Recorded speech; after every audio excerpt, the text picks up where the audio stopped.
Hello, everyone, and welcome back. Welcome back. This is Joe, aka Joe, the Wellness Curator, and welcome back to the Obsidian Mindset Podcast, where we are redefining what wellness means to you. I am so excited for this next interview. It is with Angel. So, Angel is an occupational psychologist, a millennial Buddhist, a startup advisor, and a non-for-profit board member based in New York City and Los Angeles. I met Angel in, of all places, a clubhouse. She co-hosts a clubhouse about intimacy. And, I went in and it was such a great conversation about intimacy and why we need it and how to kind of go through that journey of finding intimacy within, right? And I knew just from listening to her and having those conversations and the way she just held the space with my friend Arian, I just needed to have her on the podcast and have y'all listen to her firsthand, dropping those gems. We ended up talking about divorce. We ended up talking about consciousness and journey to self. And one of the things I enjoyed the most we spoke about was discussion of why, quote unquote, play is important and why finding what play means to you is equally as important. So listen in, tap in. I'm so excited for you guys to listen to her and prepare yourself because she drops a whole bunch of gems. And per usual, feel free to hit me up at joe@obsidian.com if you have any questions, you just want to talk the ish. And you can also reach out on IG at Joe the Wellness Curator or Obsidian Mindset. All right, here's the interview with Angel. Enjoy.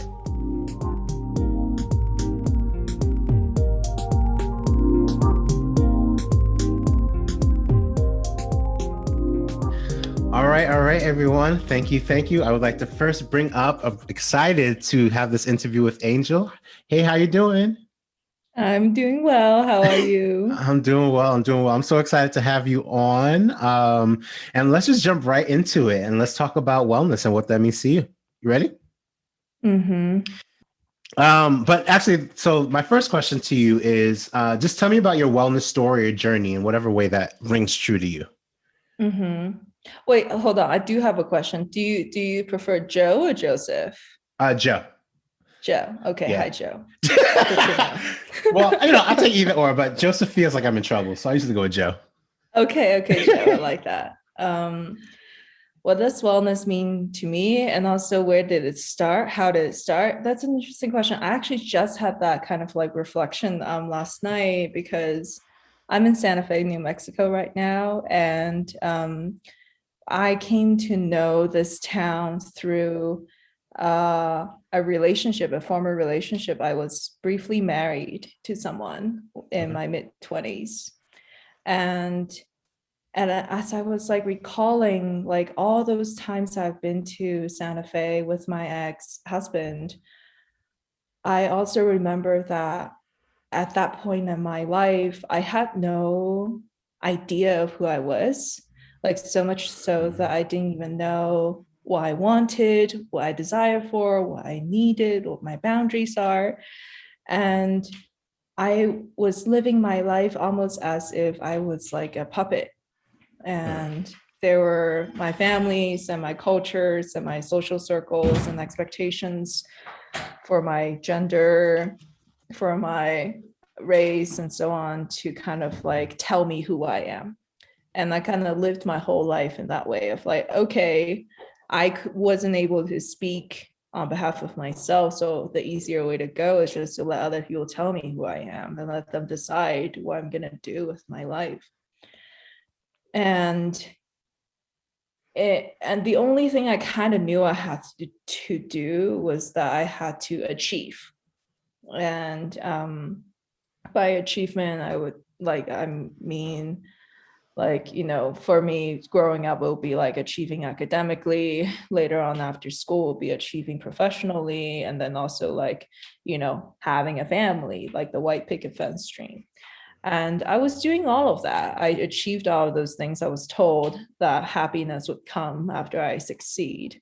And I succeeded. I have a great resume. And I was like, I don't know who I am. I feel depressed and I don't know what's going on.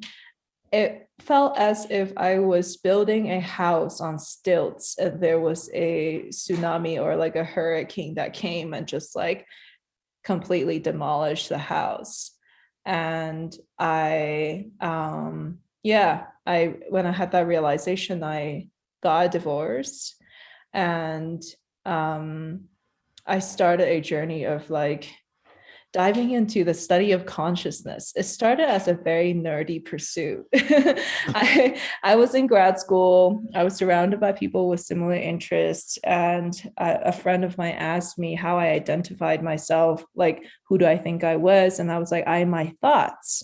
I was so sure about that. I really thought I could define myself through only my intellect, through only my cognitive abilities.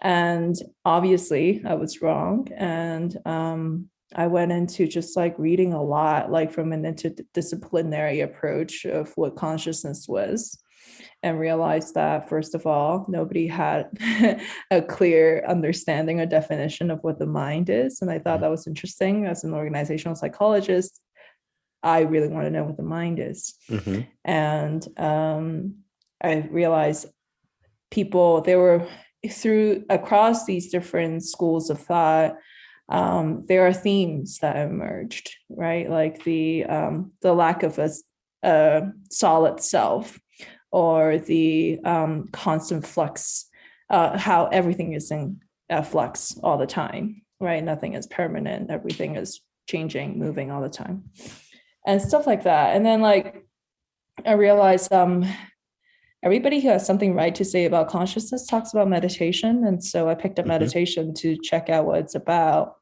And so I began the journey of going to retreats, silent retreats in particular. And I think it was in like 2018 or 2019. No, definitely 2018. I may have gone to at least one retreat a month, maybe more, or a course. It's either like a weekend retreat or like a longer 5 to 10 days type of retreat. And I was like, okay, I'm here to receive whatever kind of meditation that's out there. I know that sitting down in silence is not the only way, and I'm like here to explore. And so I did a whole bunch of like random retreats of like different schools of like spirituality, and eventually settled on Buddhism for its simplicity and practicality. And so since then, I've been just focusing on the study of Buddhism, and still am deeply in it, and I'm committed on this path of liberation. Love that. Wow. So I'm really curious about these retreats. And although you chose and you're practicing Buddhism and kind of learning through that, what are some of the other retreats that you might have gone through and some lessons that you learned from some of those? Mm-hmm. Yeah. One of the most important things I learned, and one of the earliest lessons I learned, was the importance of the somatics of the body. And especially because of what I said earlier, I identified myself so much with my thoughts, right? With my brain, with how fast I can think, how intelligent of an argument I can come up with. And I remember one of these, like, it wasn't even like a long retreat, it was like a 3-day thing where I would show up to like this like Buddhist center in New York, and the teacher is like this like super joyful, childlike person. And I was just like, why is he so happy all the time? I was a little bit skeptical, and then I was like, he's not, also doesn't seem to be like totally smart, right? Like I was putting myself on this pedestal. It's like, I'm an Ivy League educator, I'm taking PhD courses, like, tell me something I don't know, right? I was coming from that point. And then like this guy literally ended the 3-day retreat by saying something like, next, because a student asked, how do you work through difficult emotions? Sometimes I feel really charged with anger, with frustration, and I like really just want to act out. How would you, like, how do you deal with these intense negative emotions? And the teacher said something like, next time when you feel angry, just check in with your shoulders and check in with your feet and see where they are. And I was like, what the fuck is he talking about? Am I allowed to curse on this? Go for it. Go for it. I was like, what is he talking about? I was like, how would this help? And I was like, this is some bullshit. I just pay a few $100 to listen to this guy asking me to like feel my shoulders, right? And then And like little did I know that was one of those seeds that was planted on my own path of coming home to my body. And since then, I've been to a whole bunch of different kinds of retreats from like, I also went through like courses of like doing MBSR training, reading books like The Body Keeps the Score, which the entire world references, and understand, both from the intellectual and from the lived experience perspective that body is critical on this path of like healing and growth, becoming intimate and trusting of the intuition that my body has access to that my head otherwise does not. That's been super interesting. Another kind of like weird, is it weird? It's not that weird. Kind of retreat I went on is like a 5-day chanting retreat. I chanted for 5 days. One of the days I chanted for 24 hours straight. Like didn't sleep. That was a pretty intense experience of like, at first, again, I was like, I was like probably the only person in my 20s. Everybody else is in their 70s. And I was like, wow, this is like such a lit party of geriatrics. Like all these 70-year-olds are like stoked and like high on life from day one, just like chanting and dancing all night long. And I'm like, these people are crazy. And and I only went because I was like, I want to check out the retreat center. I want to see how it's like. And then I was like, I'm here to go all the way in. I'm not here to like just dip my toes in. So one day it was an optional thing where you can chant from 7 a.m. to 7 a.m. And so I did that. And it was, one, very tiring, and two, was like just really allowing myself to like dissolve in like the sonics, like in music, letting myself to like just feel and move through whatever that was happening in that moment. And it was really healing experience as well. Those are a couple of things that I remember. There are other ones too that I went on. They're not official retreats, like a guided, mushroom trip, things like that. And I've done that too. And those have its own effects in learning as well. Okay. So one of the powerful things that you mentioned, or metaphors, is like you feel like you are a puppet, right? And I've had a similar feeling of like being in the passenger seat of my car, and I remember the feeling of moving to the driver's seat, right? Like being aware. So I'm curious of what that feeling is, because when I think of puppet, I think of like a marionette. And I also got the imagery of like someone cutting the strings and you kind of taking ownership of that. So what was that feeling? What did that, was it joyful? Was it a shock? Like, what did that feel to you? It was like all of that. It was all of that. It was like kind of like what I was saying earlier when, you and I checked in. But I think one of the things I keep talking about on my own like social media is like the healing journey is not like just like, positive vibes and double rainbow, of like what the mainstream media that sells, right? With like people in Lululemon pants and like sipping green tea by the Pacific Ocean, and it's like, wow, namaste, right now I'm like free of suffering. That's definitely not it. So much of this journey for me is about like having this courage of the heart to meet with super challenging such like emotional experiences. One of the I guess like most memorable experiences I had was like the spontaneous like Thanksgiving Day 2019 maybe. I was in a relationship with this man, this high power guy, and we were supposed to spend Thanksgiving with his family. And I had like, which I found out it's not like a real panic attack, but I had some sort of like visceral, like physical reaction that day of like just wasn't able to breathe. And all I could do was like, all I knew I needed, because I was on my way out to meet him and his family. And I was like, I need to go home and I need to be in the safe container of my home. And I just need to crawl on the floor and cry. That's all I knew at that moment.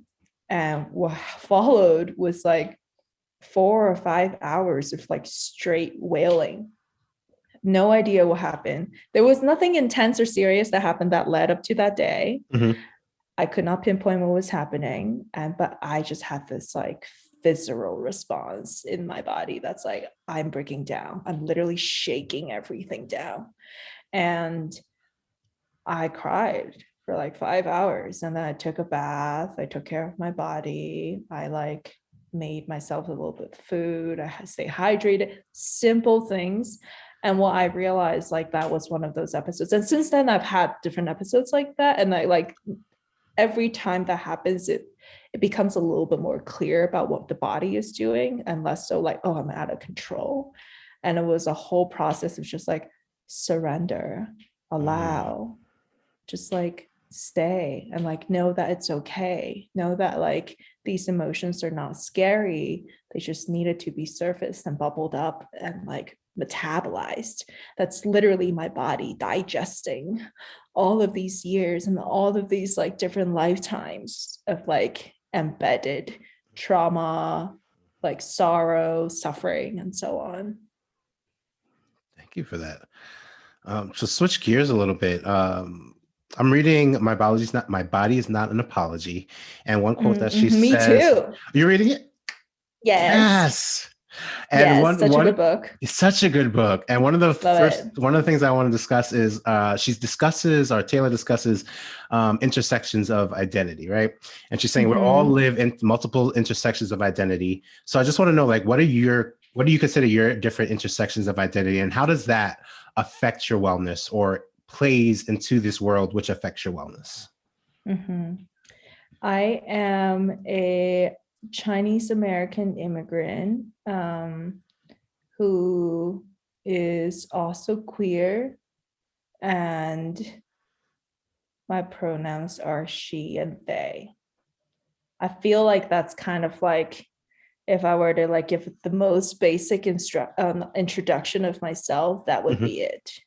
Um, I was born and raised in Hong Kong. I moved to the US when I was 15 by myself. So that was an experience in and of itself, of just being thrown into a foreign place. And that feeling of dislocation was very consistent in most of my time in the US, and very much applicable in this journey of healing as well. Especially because as I find myself, like as I've talked about all these different kinds of retreats or courses I take and books I read and stuff like that, the faces I see don't look like me, especially in the West, right? They're mostly white teachers, older people, cis het people, and probably straight, most of them. That those are like the main voices. So I think like the people, like the voices that are most accessible to mainstream media fall under that category usually. And then it wasn't until I think maybe like 2 years ago or so that I was like, I'm sick and tired of showing up to these like Dharma centers and it's just like full of white people. And I want to learn from only BIPOC teachers, and preferably QTPOC teachers. And so I, just like switched gears on like basically not signing up for courses taught by white teachers, and wanting to learn from BIPOC teachers, and wanting to be in communities with BIPOC people, because of my own experience of like wanting to work through some of that like internalized racism, white supremacy in my own lifetime. And that has been really helpful. And also like this journey has also helped me to like come to be a little bit more intimate about my other different kinds of identities. I guess like questions of like, my identities, I ask myself that all the time already, just because like, I'm interested in this stuff. But I think like to say it with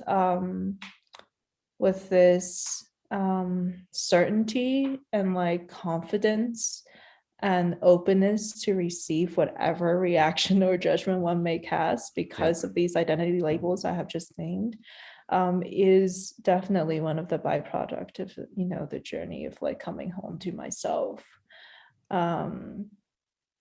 Like even like, for example, my family, my biological family doesn't know that I'm queer, but like I think everybody in my friend circle, or I think if people follow me on social media, like I talk about that. Like it's not something that I hide, but it's not something that I'm able to like talk about with my family yet because of the cultural gap. So like, Got it. in addition to feeling the confidence and like feeling the seeing the clarity of my own identities, I guess like the journey itself has also helped me to find a language to talk about it, but only like in my new environment, not in the environments of where I came from. So that's something I'm still like curious about in my own path of like, is that something that I will do, like to have a conversation with my family about stuff like this? Because it's still very much stigmatized to, you know, Yep. there's homophobia is real. It's illegal in some places in the world. So Literally. I mean, to be gay and, you know, lesbian. And so, yeah, so that's kind of like a comma on my own thing. It's not a period. Yeah. I love It's a that. mix. So I'm curious Mhm. as to, you discuss kind of switching gears of like who taught you. So going from like the white cis um, teachers to look specifically looking for queer and trans BIPOC teachers and influences. So what did you notice when you made that shift, either within yourself or how you're being taught? Mm,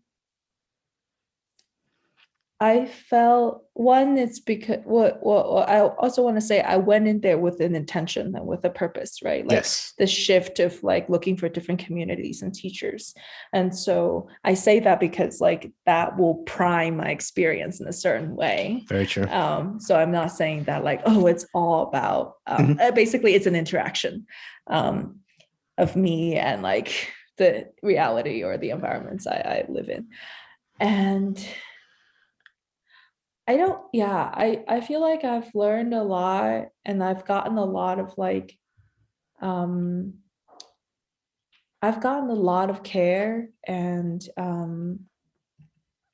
support from teachers of all backgrounds. Mm. Um, and the Dharma spaces that are white dominant, I still got a lot from. I still feel like, you know, each time or pre-COVID showing up to these places in person still made me feel like a safe place to be in. Um, what I was missing, or what I was kind of like, there's like this like little thread of like loneliness of like, are there people who can actually like relate to me in this room right now? Because again, like I'm usually in spaces where they're like 60 or 70-year-old white Mhm. people. And, you know, here I am, a 20-something-year-old Asian person in the room, right? And I think like when I shifted over to like BIPOC focus or BIPOC center spaces, I no longer feel like I was an outsider. Like something about the physical representation was enough to make me feel held. Mhm. And it was, I don't have, no longer have to do like the whole explanation of like, I'm not from this country, I don't get your 90s cultural references. And yes, I speak English like this because I studied really hard so I wouldn't get bullied to have an accent. Mm. Like things like that, I don't want to have to explain stuff like that anymore. um and so yeah, and like there's this like, I feel like I'm not saying all marginalized identities have the same experience, but I'm saying that like the experience of being marginalized create a certain like baseline of understanding among the people in that community. And and I have been lucky to have been met by people who are ready to show up with compassion and kindness. And so I have been, I've felt like really held and safe in BIPOC spaces. I love that. So kind of switching gears, but not really. What would you consider to be an equitable society? What does that Mm, mean to you? what would I consider to be an equitable society? Mm, What would that consist of? you know, the first thing I think of is like, there are these conversations that I've had with friends, some friends who are like pretty like dogmatic in how they view the role of hierarchy, Mm-hmm. um, of like, you know, the type of like pyramid structure of a society is human nature. You know, Mm-hmm. that's how we rank. We see, let's say, body strength, right? Like I'm sure you're taller and bigger than I am, and like, you know, in that sense, like you're stronger than me, and somehow because of that I may be less than you, and so on. And that serves a very like basic like human need. And Mm-hmm. I'm not saying basic as in like basic bitch, but I'm saying like basic as Like, in yeah. foundational. Yeah, Yeah. foundation. um, I've heard of that argument, and I see the importance of that. And that's not my idea Mm. of an ideal. Um, the equitable society that comes to my mind um, is a plane of limitless possibilities that is Mm. not governed by the shape of a triangle, rather than shapes of circles that may overlap or not in all sorts of different areas, from back, left, right, center, up, top, bottom, whatever. And and that it is a place, this sounds like utopia, I'm going to say it anyway. It is a place that people can be the fullest expressions of themselves, um, as long as it does not cause harm onto themselves or other people. So it's about the complete liberation of the heart and mind and the complete cessation of suffering. That's what equitable society is to me. Yes, I love that. And just to dig a little deeper, how do you feel like you're living that on a daily basis? Mm, yeah. Um, Or encouraging that? this has been it really is a daily practice that begins with the self. And I'm definitely not there. I'm not living like, my ideal would be like living like a monastic life, Mhm. and um dedicated my attention, which I see as my most important resource as a human being, to the practice, to the actual action, speech, livelihood, Mhm. of you know, creating this equitable society. And so while I am right now, I'm still very much, I feel like I'm very much caught in this matrix of like being like corporate consumerism. Um, Yes. I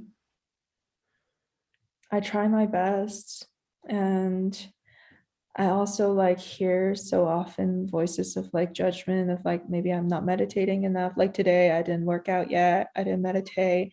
And I'm like, there goes another day of like falling behind on this thing. And I'm like, but no, I'm not here to grade myself. You know, like Yes. I'm here to like, I'm going through some shit in my life. There are stressors, and it's okay. It's okay to like really like to take a day off sometimes. Mhm. Um and at the same time, I also feel really grateful that this is not a journey done alone, although Yeah. this is a journey that centers of the self. the priorities of my needs and desires and boundaries and so on. It is a journey that's done with the community. And for me right now, I'm like, I have 3 other friends who are sharing this house together and feeling really held, feeling really supported, feeling like I know that, like, if I go downstairs and say, I need help with something, can you please, like, talk, like, listen to me talk? Like, I know that there will be ears that are ready. And so it's both. It's Yeah. both coming from the self and also work that's not done alone. I love that. Dropping gems. I am glad that I'm delivering. So I 2 more questions, but the question I want to know is, what are some tools that you have used during your wellness journey that you want to share with the folks that are listening?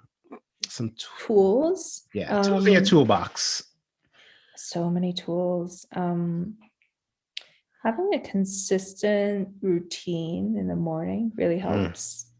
Starting the day right. And so the tools can look like waking up, and maybe try to be a little bit excited about waking up, because waking up every single day is kind of a surprise if you really think of it. How do we know when we go to bed every single night that we'll wake up next day? We only know from like this whole like lifetime conditioning that we've been waking up every day. Yep. But we also do not know what will happen, right? And so that's from my own practice of like death contemplation from Buddhism stuff. But anyway, you're practicing from the moment wake up, check in and be like, hi, I'm here again. How can I be kind today? And sometimes it's not to say that sometimes I do wake up in a shitty mood and be like, oh, okay, I feel shitty today. How can I take care of myself? And that's fine too, and then I do on a great day, on the day where I prefer, where I like have no work obligation. This is such a great fantasy. It's just talking about it makes me feel like aroused. Is a day that begins with like plenty of hydration, like meditation, sitting for like 30-45 minutes, journaling for another half an hour or so, and then movement. Usually for me is like yoga, or sometimes if I feel like I need to like move more vigorously, I would like, I don't know, do some actual workout. But yoga for me is more like a mind practice than a body practice, for like another hour and a half or 2 hours. And so those are important tools, and it's not about doing it once every now and then. It's about keeping up that practice, that dedication of showing up every single day, because over time it becomes a way for me to like, for my body to know that I'm showing up for me. Yes. Like literally, like I've got you, to my own body, saying that to myself every day. Other tools, I always like, people always ask me about book recommendation. And I really have gotten a lot from the writings of Alan Watts. The book, a very meta title, the book by Alan Watts, is a really good kind of like entry. And then there are tons of other people who talk about like, Eckhart Tolle and stuff like that. And I don't need to say that, they already got enough press. And so, yeah, tons of spiritual books out there. I think those are good. Helpful aid. And over time, I realized as I read more and more, I just feel like they're just repeating each other. And so I kind of stopped reading, and now I'm more about experiential stuff. Okay. And what are the other tools? Yeah, like movement and sounds, very helpful. And like, I can't say that for everybody, but like I feel like it's super important for people to find a way that they like to play.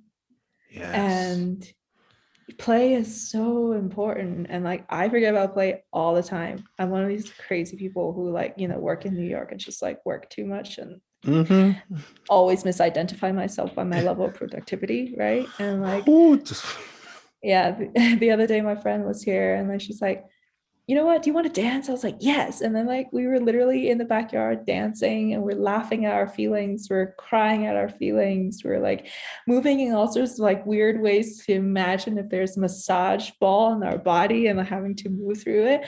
And that was so silly and fun.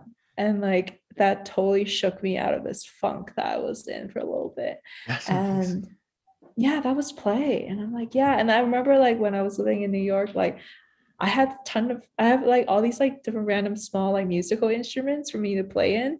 I know to play none of them. And they're all just about making noises, you know?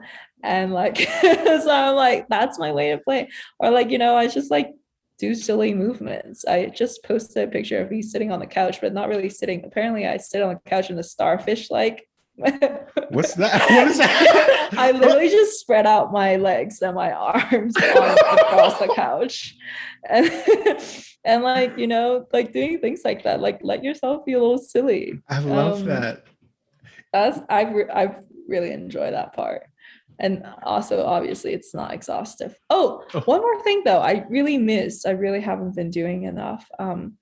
And not that again, I'm not comparing myself again, but I really do miss, and I want to create that container for myself again, which is to spend dedicated time in silence, in absolute silence of just talking and then realizing how much talking is already done by myself alone in my head. That's real. Yeah. Oh man. I don't know, the whole starfish thing, or between the starfish and then you dancing outside, it just brought me joy just seeing you and hearing you talk about it. So I can definitely tell joy is very important. Very, very important. Yes. Prioritize that. Yes. All right. So last question. So Obsidian Mindset, we always have something called deep dive questions. So I have a list of questions. And the first one is very chill, and then we get a little deeper. So we have between the number 1 and 25. You get to pick what number, and I'll ask you the questions. Wait, is there like a time limit to which I can answer? Like, oh no. Does it get harder than this? No. Does it get harder? How hard does it get? So the first one's I chill. like a challenge. I mean, I can time you if you want. Give me more restrictions. No, just kidding. I mean, we tried structure and it shut down the whole system. So no more structure. We did. You know what? Yeah. You're right. Okay, just pick a number from 1 to 25. You said? Yeah. Okay. And I'll find a question for you. 25. Ooh. Okay. Here we are. I wish we're gonna maybe have music. Okay. Okay. What does vulnerability look like to you? Love that. Oh my God, vulnerability is like one of my favorite qualities. I was like, perfect time. Literally is like, that is like I remember one time I was like dating this guy and there was the conversation of him like totally dissolving vulnerability. And I literally got wet. I was like, wow, this is like so arousing to me. This is like so arousing. More. Give me more now. Well, this one, it really feels like an open-heartedness. It really feels like, and when I say open-heartedness, it can sound like, just like a spiritual term of how it's like, but for me, it's a physical state of opening up the actual chests. That's why like these open-hearted poses in yoga are so important, because they're literally giving me space in my body to practice that vulnerability, to move in these spaces that usually does not get light or air. And vulnerability is knowing and trusting and acting on love without fear. And it's also from both, within the self and also with others. So good. So the deeper question, ready? How have you expressed that today? Oh, how have I expressed that today?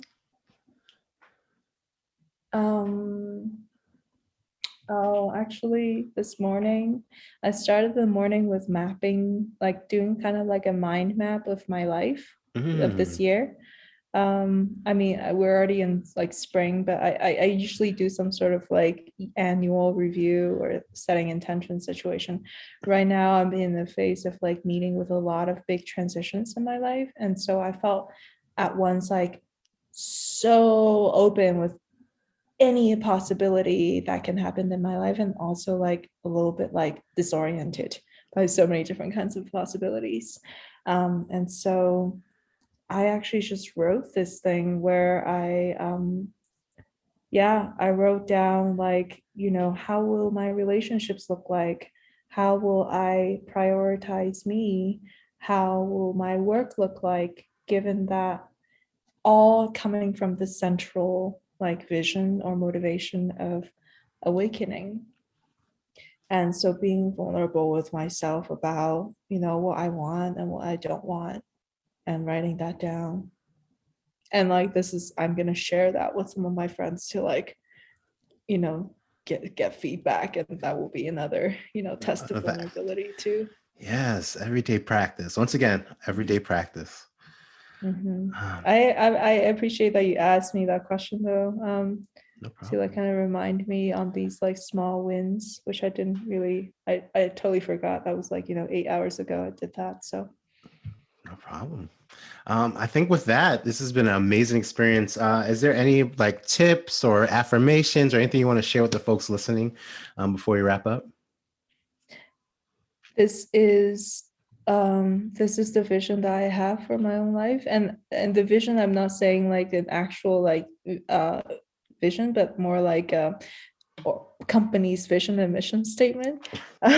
So my, and like from an org site perspective, vision statements are usually like super audacious Mm-hmm. goals that are, sometimes like not attainable. Mm-hmm. But for me, I'd like to believe that it is attainable, but I know it's a reach, definitely. But it is, the awakening of all beings begins with me, and that's true for all the me's out there, and not just for me. Like sometimes when I say it to people, they may think, wow, Angel is such an egomaniac, right, to say that. But it's to really trust that when I heal everyone around me. And same thing for you, Joe. Same thing for our neighbors. Same thing for the person who's at the checkout at Trader Joe's. Yeah. Man, thank you, Ashe. That I knew that. Thank you.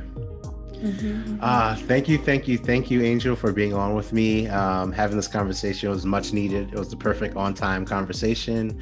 And I will thank you for picking you today as well. And thank you for being here with us. I appreciate that. Thank you. Yeah. All right. And with that, we'll wrap up and have a great day.